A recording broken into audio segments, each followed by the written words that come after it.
Welcome back to the Joke Zero podcast, where we talk about all things indie filmmaking. And this season, we're talking about Plan B, Joke Zero's first feature film. And we have everybody involved in the film as our guests. And today, we have one of our actors, but he's a star. I mean, he played for the NFL for 14 years. He's also an actor. He's a dancer. He has a new book out, an autobiography called Playing Ball. We've got Vernon Davis on the podcast today. What's up? How are you? What's up? Good to be here. How you doing? I'm doing well. I'm excited that you're on. You were hilarious in the movie, by the way. You have a great role as a Lamaze coach. I tell everybody I was talking about. I don't tell them what's going on in the film, but I say, hey, I was in this movie and on Plan B and I played a Lamaze coach. They just start laughing. No one can see me as a Lamaze coach. No one.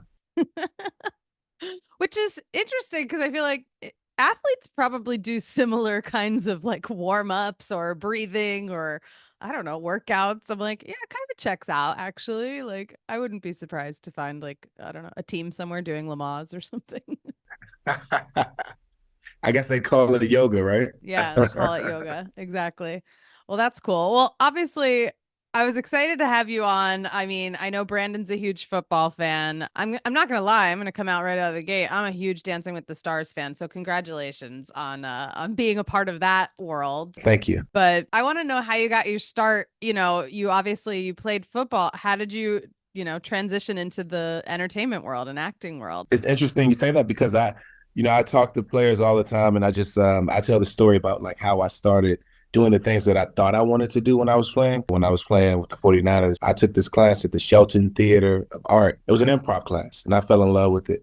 And after that, I discovered that, I was really passionate about film and television and things of that nature. I reached out to this guy, he became my manager, and we just started getting opportunities. After that, I knew I was going to retire around year 12. I was like, I'm going to retire soon.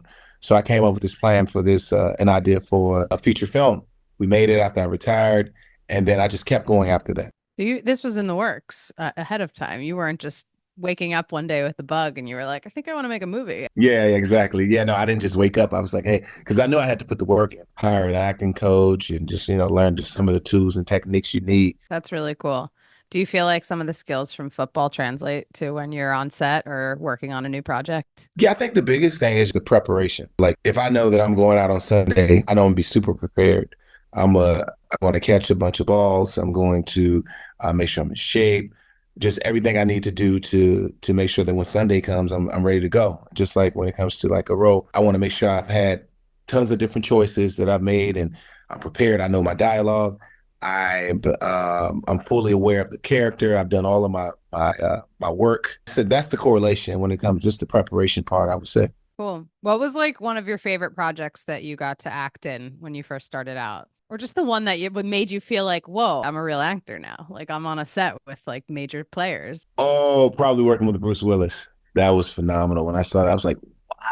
My granddad and I used to sit on the front of the bed at the end of the bed and eat popcorn and watch this dude. Were you nervous when you were doing something like that? Yeah, I was extremely nervous. I was like, "Well, this is crazy but cool." And I am nervous. Should I go shake his hand? I know we were talking about in this film, like, some people were excited about John Heater and, you got to work with John Heater too. And they're like, should I take a photo or, how professional do we play it? How was your experience with that scene? Yeah, that was that was an interesting thing because I was in this class with tons like the majority of the cast, and I'm like, wow, everyone's looking at me, and it's a lot of people. So it was a challenge at first, but I got started, and I got into like my a rhythm. I was like, okay, yeah, no, I can just do this and not think about it, just respond. That's fun. How did you get involved with the movie? It's one of those things. It's not what you know, it's who you know. And this industry is all about networking. It's all about meeting people, and someone always has a project that they're working on, and you might just be the best fit. It's so true. Yeah, my side of that. So, Vernon, it was funny to hear you say that no one really believes that that you played a Lamaze instructor. So, when I was writing this character, that was kind of the joke in itself that it was going to be this big, muscular guy coming in, teaching this Lamaze class, and just having such a soothing voice and just really leading this class with pregnant women. And part of me, I really thought it would be funny if it was like a former athlete or former wrestler or someone like that. And then our producer on the movie, DJ Dodd, said to me, he's like, I recently did a movie of Vernon Davis. He was awesome. Like he'd be really good for this. I was like, that would be so great because I was a fan of you from the NFL. I knew that you had gotten into acting as well. And I think DJ might have just reached out and then you joined the project and it was awesome having you. Oh, that's awesome. I appreciate that. That's why we got to be kind to everybody on set. Everyone you work with, you never know who's working on something after that. I have to ask, what was it like doing Dancing with the Stars? Because it is my dream someday. It was my pandemic show. You were on the season that I watched that made me love, like, fall for that show, which is crazy. I never Uh, saw it before the pandemic, but when we're in like lockdown, you're like, there are shows I've never seen before that I'm going to watch now.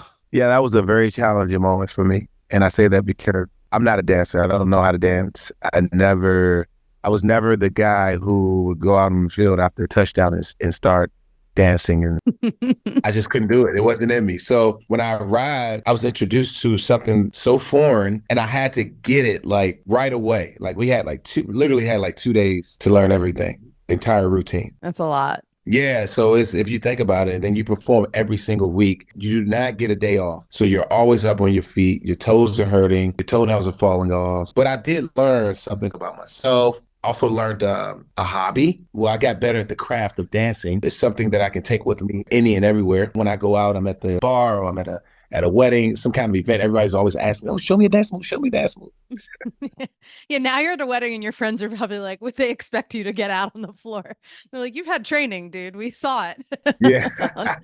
That's funny. Do you keep in touch with people from that experience? Every now and then I'll message my dance partner, say hello, check in on her. That's nice. I love that. Yeah. And congrats on your book. Oh, thank you. Thank you. I appreciate it. It's been quite the journey. The toughest part for me was the audio version of it. That was extremely tough. It was like 4 days, 7 hours a day. That was brutal. It's funny because you say it's brutal, but it is your word. Like, even though you're reading what you wrote, you're like, you probably like second guess yourself. You're like, wait, can I edit something now? Like, is this? Yeah, I mean, because you take your time. You really you articulate the words. You take your time and read at a nice pace, Yeah. and you're reading all the way through. I mean, it's just like, How was the writing process of it? Like, how long did that take you to write? gosh, that probably took about 6 months. And then you go back into all those memories that you don't want to revisit. And you find different things in there, like from when you start thinking, and it's awesome. It was cool. It was cool. It was cool. You would do it again? I would do it again. I would. I really enjoyed it. I really did. I don't know what the next books will be like, but I would definitely do it again for sure. That's cool. I love that. Brandon, did you want to tell your funny story that you had? Yeah, so Vernon, I have hopefully you think this is funny. Vernon, don't sign off. It's a funny story, I swear. Yeah, so it's a funny story. It's kind of full circle moment having you act in my film years after this happened. But pretty much, I'm in like a pretty intense fantasy football league that I'm still in right now. And we've all been doing this for like 15 years. So we pretty much had this league throughout the whole prime of your NFL career. There was one team in the league and you were his best player. It's a keeper league and you were his keeper. And he was in the championship. He needed 1 point from you on Monday Night Football, and you actually scored a touchdown for him to win. And it was called back by a penalty, and you ended up not getting any catches that game. He ended up losing by 1 point in the championship. Then the following year, he still had you as his best player, and he ended up losing the entire league. Came in last place, lost the toilet bowl. And in our league, the loser of the toilet bowl gets their team name decided from the winner of the league. And the winner gave this team name, since you were on his team, Vernon's Goose Eggs, because a goose egg in fantasy football is really not getting any catches. And then the following year, he still stuck with you and he ended up winning the league. You really led him to a championship. And we have a trophy for the league. And to this day, Vernon's Goose Eggs is engraved in our fantasy football trophy.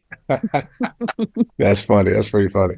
Now his friend's freaking out that you're in his movie. He's like, wait, what? Yeah, I told them, I was like, yeah, I'm going to be talking to Vernon about the film and I'll bring this up. And they were all super excited. Like, oh, that's awesome that he's gonna hear about the fantasy league. Oh, that's awesome. Yeah, did you get that a lot playing? And even now, fantasy football, people love it nowadays. And you were the tight end's a hard position for fantasy. And you were one of the top players for a long time. Yes, I felt like I was living in two different worlds. No matter how good I did, someone would always come up to me and say, "Hey, Vernon, I need more points. Vernon." Catch the ball next time. Come on, dude. That is crazy. The pressure of having to live up to everyone else's fantasies and play on a team and score for your team. Exactly. Yeah, well, you can know at least in my league, you you won a championship, Oh, that's dope. and yeah, you also won a you won a Super Bowl in real life. Like, what was that like? Yeah, that was a dream come true. You know, you go all your life just hoping and wishing that you make it to a Super Bowl.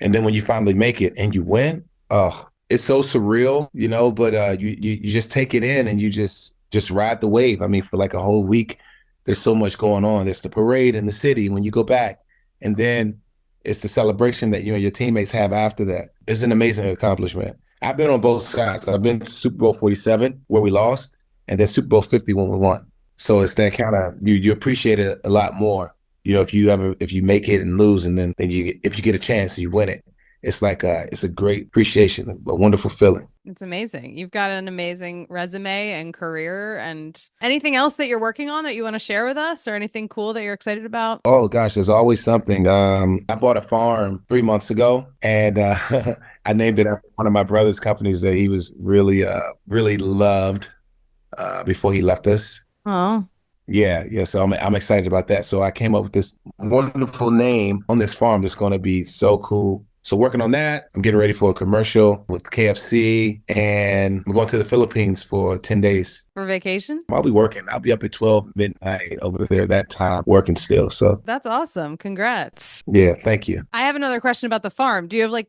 animals and stuff? Do you have to buy like chickens and pigs? Yeah, I got some chickens, pigs, and goats and horses. That's amazing. Was that always a dream that you were like, I'm gonna have a farm with animals one day?